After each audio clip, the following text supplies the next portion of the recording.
Sekali lagi, Malaysia tidak hantar jemaah haji tahun ini.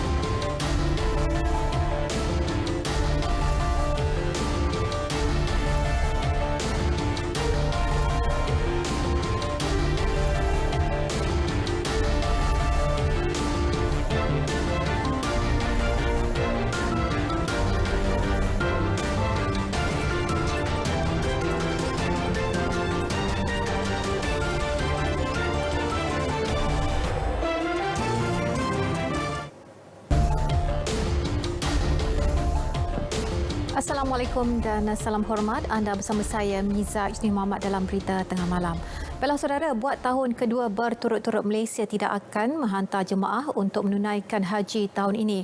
Menteri di Jabatan Perdana Menteri Hal Ehwal Agama Datuk Dr. Zulkifli Muhammad Al-Bakri memaklumkan Kerajaan Arab Saudi sekali lagi hanya membenarkan jemaah dalam kalangan warga negaranya dan penduduk negara lain yang telah berada di negara itu. Keputusan tersebut dimaklumkan Timbalan Menteri Haji dan Umrah Arab Saudi, Dr. Abdul Fattah Sulaiman Mazhad menerusi panggilan telefon kepada Datuk Dr. Zulkifli. Beliau berkata ia disebabkan situasi semasa pandemik COVID-19 yang membimbangkan di seluruh dunia. Saya mewakili Kerajaan Malaysia telah mengambil maklum dan akur dengan keputusan Kerajaan Arab Saudi dan kita tidak menghantar jemaah haji kita dari Malaysia pada tahun ini, dan insya-Allah jika kabus pandemik COVID-19 hilang di seluruh dunia termasuk di tempat kita akan dapat melaksanakan ibadah haji seperti tahun-tahun yang mendatang insya-Allah. Kerajaan turut memohon maaf kepada semua bakal jemaah haji yang telah membuat persiapan kerana terpaksa menangguhkan ibadah haji pada tahun ini demi kemaslahatan ummah. Dalam perkembangan yang sama, Arab Saudi turut mengumumkan hanya membenarkan 60,000 penduduk di negara itu yang sudah diberi vaksin untuk menunaikan haji. تم إتاحة الفرصة للحج لهذا العام للمسلمين من داخل المملكة العربية السعودية من جميع الجنسيات، ونحن هنا نؤكد على أن الترتيب لهذا الأمر كان من منطلق حرص المملكة العربية السعودية الدائم على صحة الحجاج وسلامتهم وأمنهم وسلامة بلدانهم.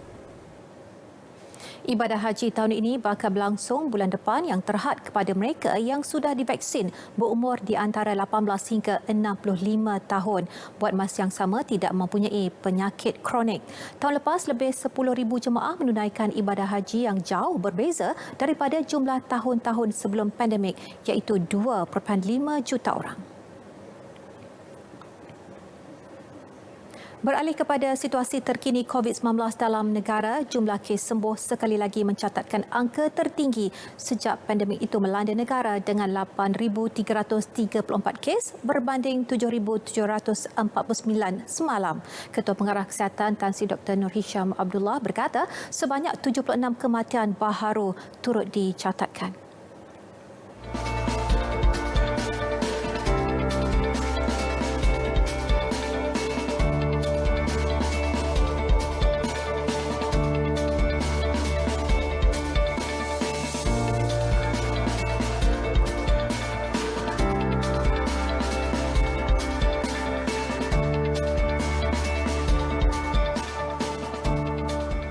Dalam pada itu, Tan Sri Dr. Nur Hisham menerusi ucapan Twitter terbaharunya menegaskan tempoh 2 minggu pelaksanaan PKP penuh akan datang merupakan tempoh yang kritikal untuk negara mengurangkan bilangan kes kepada 4,000 dan untuk itu kerjasama semua pihak amat diperlukan untuk membantu melandaikan lekuk COVID-19 yang masih mencatatkan bilangan kes harian yang tertinggi. Dan hari ini 24 kluster baru dilaporkan menjadikan kluster aktif sebanyak 761 kluster, 15 daripadanya kluster tempat kerja dan 7 kluster komuniti, manakala selebihnya kluster pusat tahanan.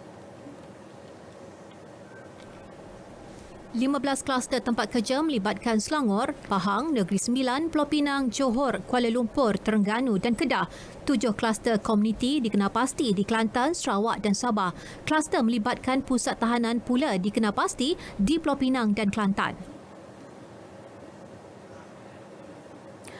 Saudara, sebaik sahaja pesakit disahkan positif COVID-19 dan dimasukkan ke hospital, putuslah nikmat perjumpaan secara fizikal dan hanya 2 hakikat harus diterima. Pertemuan yang akan bertaut kembali setelah beberapa minggu atau hanya pertemuan di alam nan kekal menanti mereka. Jadi kita ikuti laporan wartawan JAKIM Syuhada Hashim secara eksklusif bersama waris mangsa COVID-19 melalui proses pengecaman dan pengurusan jenazah di Hospital Sungai Buloh. Pergi dalam keadaan wabak ini akan diberikan ganjaran syahid insya-Allah. Ini satu perkara yang begitu besar.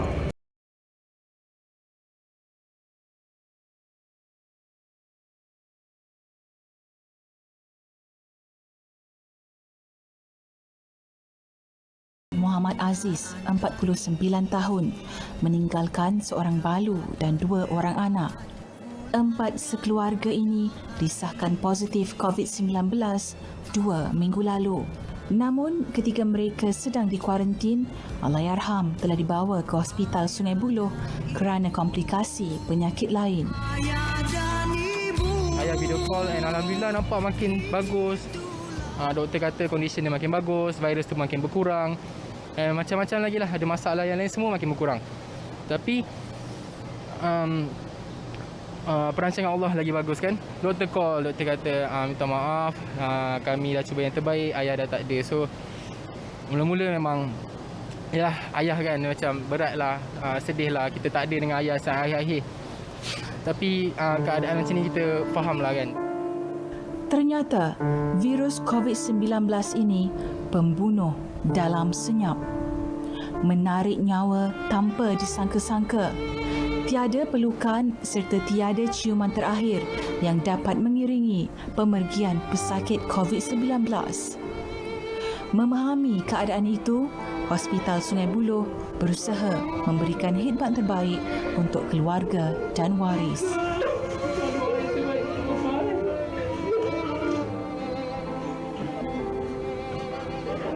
Bagi meringankan beban perasaan, emosi keluarga dan juga waris mereka yang meninggal akibat COVID-19. Ini merupakan satu ruangan bagi waris memberi perkhidmatan terakhir ataupun melakukan upacara keagamaan secara kuantiti yang minimum mengikut SOP yang telah ditetapkan oleh pihak hospital, dan ini merupakan galeri postmortem bagi para waris untuk menatap wajah kesayangan mereka buat kali yang terakhir. Kehilangan akibat COVID-19 sememangnya memerikkan bagi keluarga untuk menghadapinya. Setidaknya, apabila dapat menatap wajah insan tersayang buat kali yang terakhir, kerelaan untuk melepaskan insan itu pergi lebih bermakna. Kesedihan, penderitaan yang paksa dialami apabila you tak dapat jumpa ahli keluarga dan you cuma dapat cakap melalui video call, dan bila dia meninggal you hanya boleh dapat lihat daripada jauh, memang sangat pedih. Dan pihak kami sendiri, sebab cuba bayangkan satu hari kita terpaksa handle untuk kes COVID aja sampai 14 kes contohnya, dan saya cuma mempunyai 22 orang kaki tangan, jadi kita memang tidak menang tangan. Tanggungjawab untuk menguruskan jenazah COVID-19 adalah di bawah seliaan unit spiritual dan hal ehwal Islam hospital, baik dari aspek pengurusan emosi dan rohani waris sehinggalah pengurusan pengebumian. Kami akan uruskan seperti mana kami menguruskan ahli keluarga kami sendiri. Jadi waris walaupun tidak dapat menguruskan, tetapi masih lagi bersama dengan kami menerusi ruangan galeri bilik postmortem itu. Jadi waris setidak-tidaknya dapat bersama menunaikan solat jenazah, dan kita syorkan kepada ahli keluarga dan waris, kepada ahli keluarga dan waris yang lain yang tidak dapat bersama dengan kita bagi pengurusan akhir di Jabatan Forensik Emergency Hospital Sungai Buloh ini supaya kita tunaikan solat jenazah ghaib. Dalam tempoh 10 hari pertama bulan Jun sahaja, hampir 30 jenazah COVID-19 telah diuruskan Unit Hal Ehwal Islam Hospital Sungai Buloh.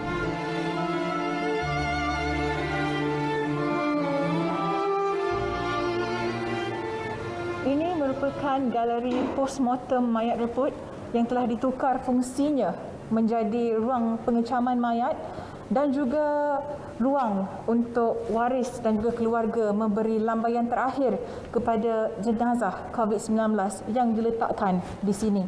Sesungguhnya COVID itu ada dan COVID itu wujud dalam komuniti kita. Apa lagi yang anda tidak percaya? Saya Syuhada Hashim, laporan JAKIM untuk RTM.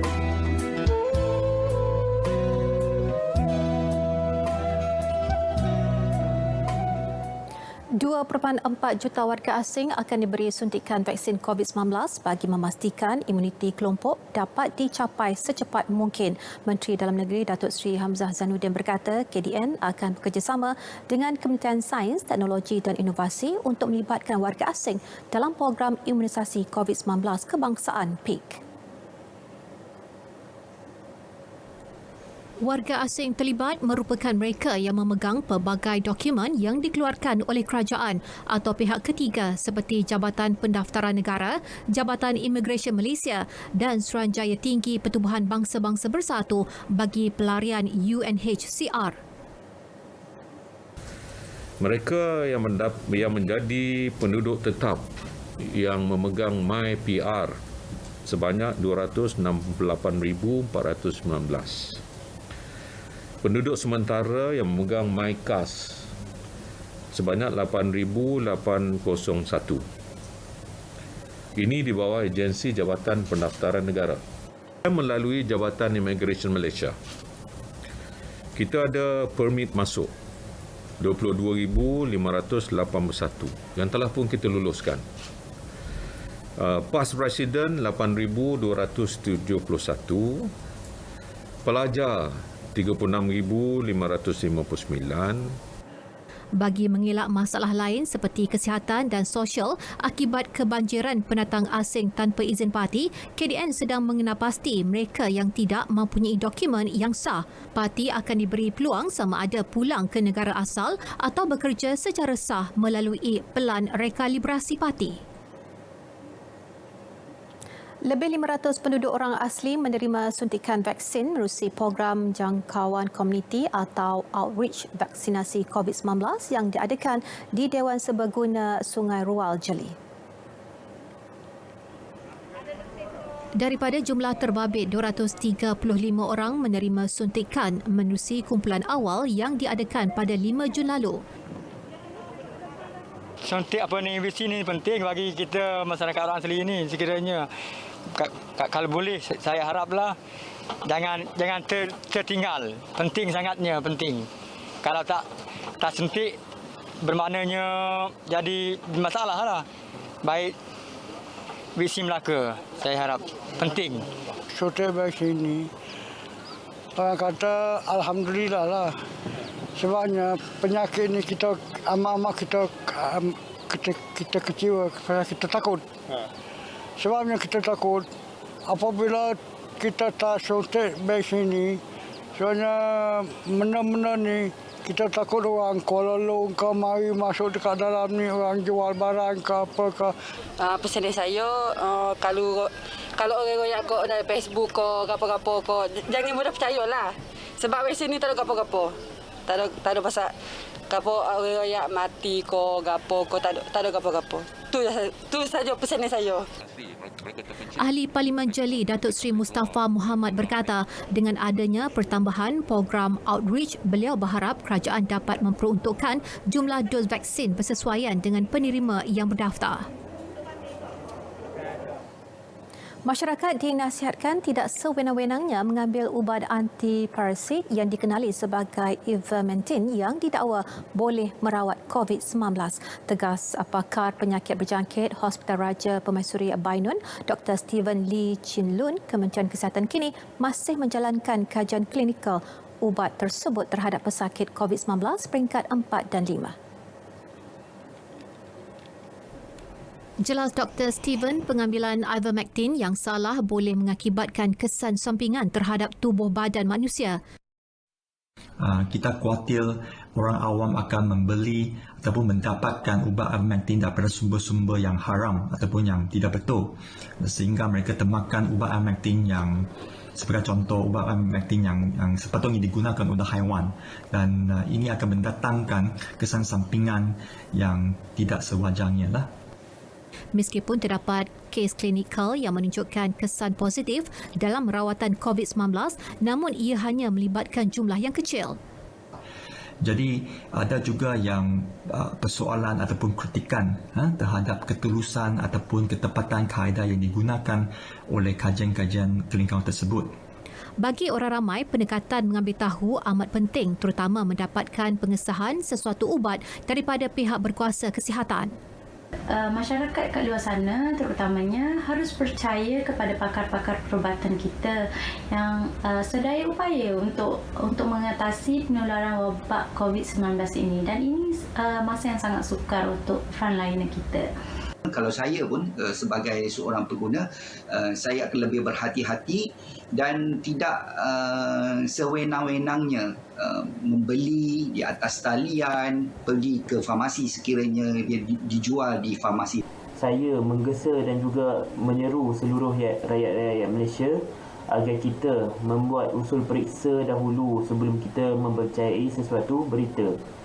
Ayat mudahnya, kalau tak pasti, jangan kongsi. Selamat pagi, kita ambil suhu kan?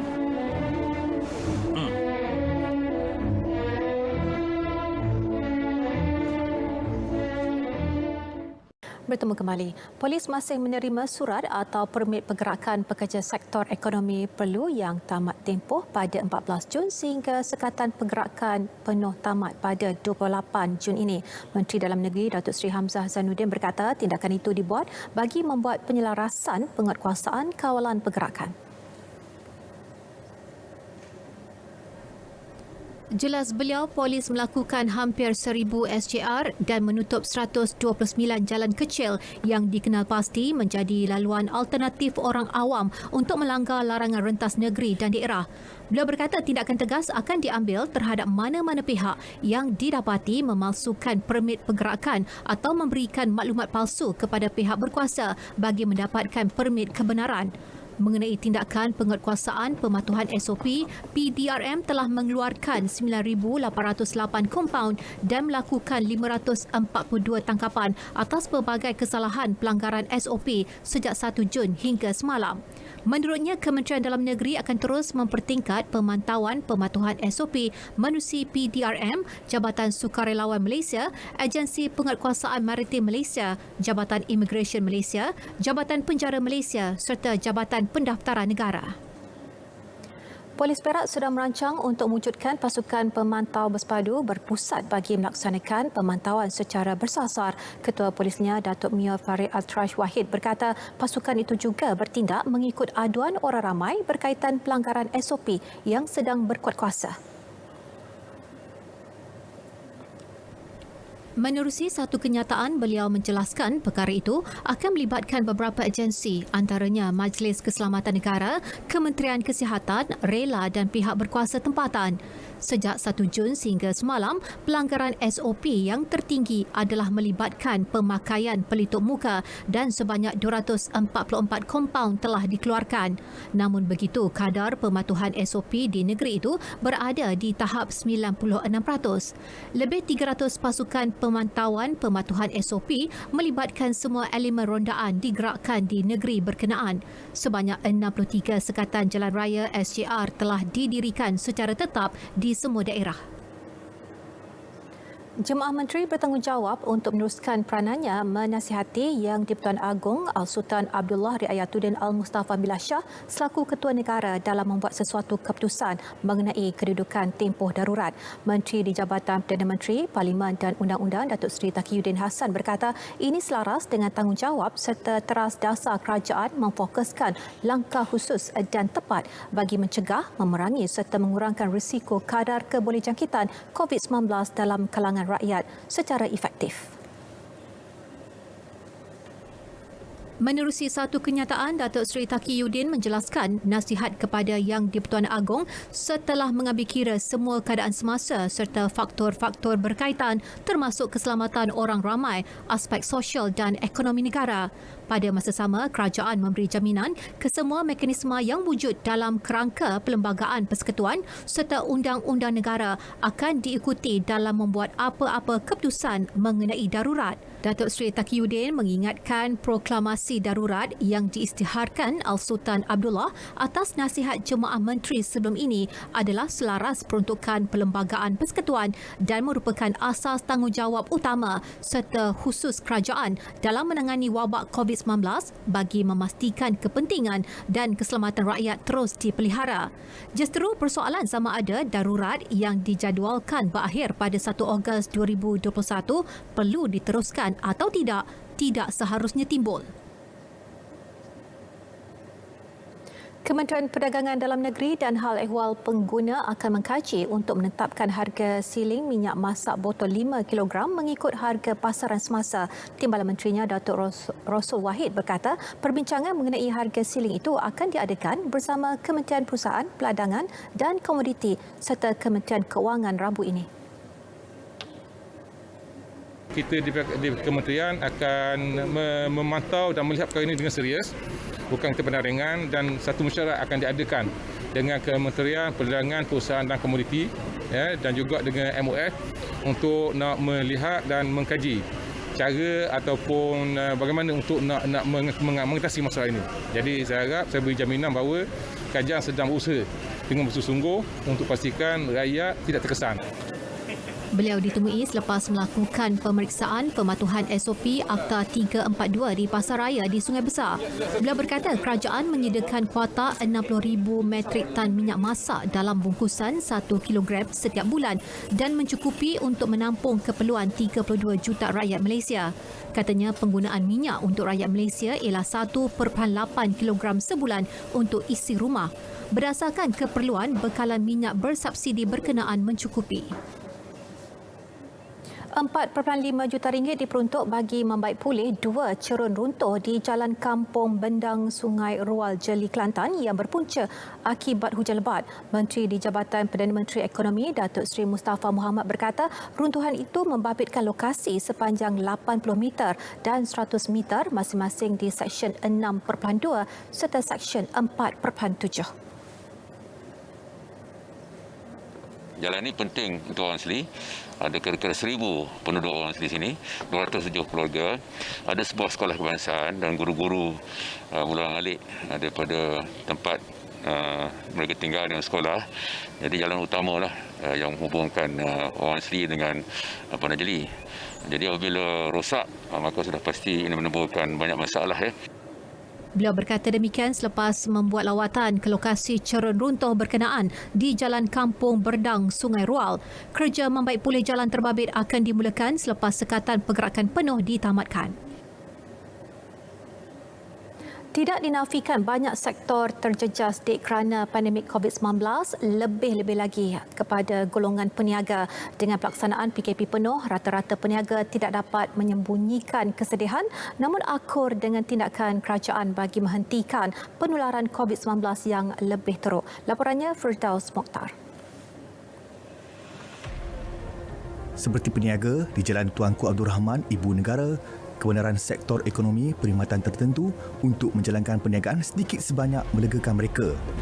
Namun, akur dengan pergerakan orang ramai yang terhad, pendapatan mereka turut terjejas. Melihat situasi itu, ada dalam kalangan mereka mengharapkan inisiatif lain dilakukan seperti bantuan kewangan dan pengurangan sewa. Sekarang berniaga pun tak ada, nak mampu nak bayar sewa pun susah, minta kurang sikit sewa. Kerajaan bantulah tolong segera minta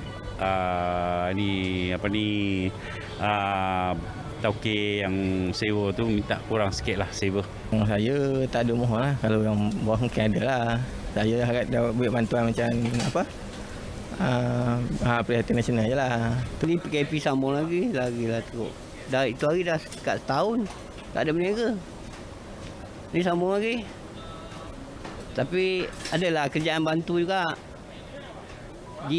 GKP kan dapat 3,000, 1,000, dapat 45,000 dah. Bolehlah tambah-tambah.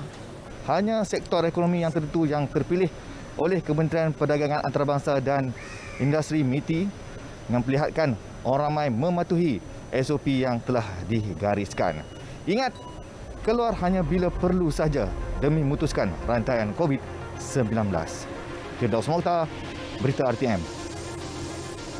Renang remaja Q Hoyen melakar kejutan pada hari pembukaan Kejohanan Renang Terbuka Malaysia edisi ke-63. Dia berjaya menewaskan perenang Olimpik Wilson Sim dalam acara 400 meter gaya bebas lelaki untuk meraih pingat emas.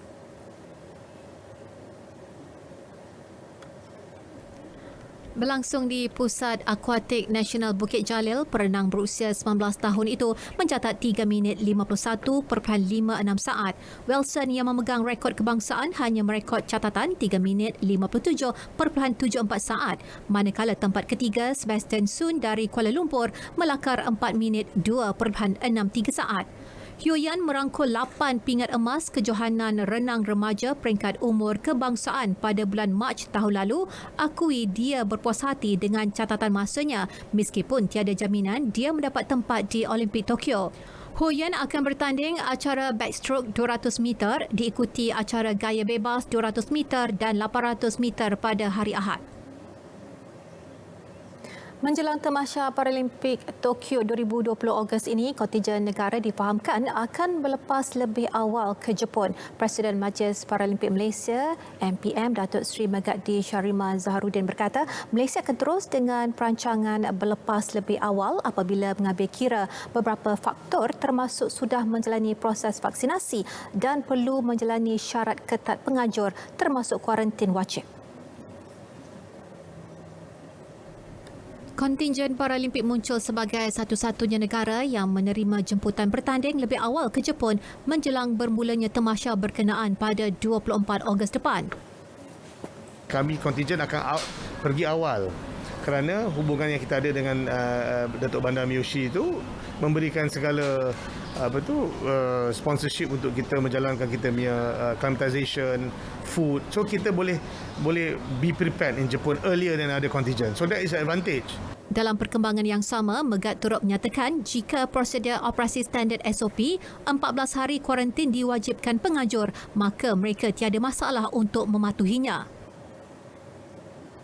Virus ini, we do not know dia punya habitat.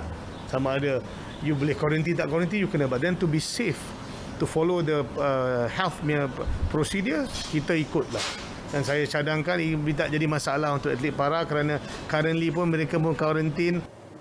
Kontingen negara difahamkan akan berkampung di Bandar Miyoshi City dan dijadual berlepas pada 8 Ogos depan.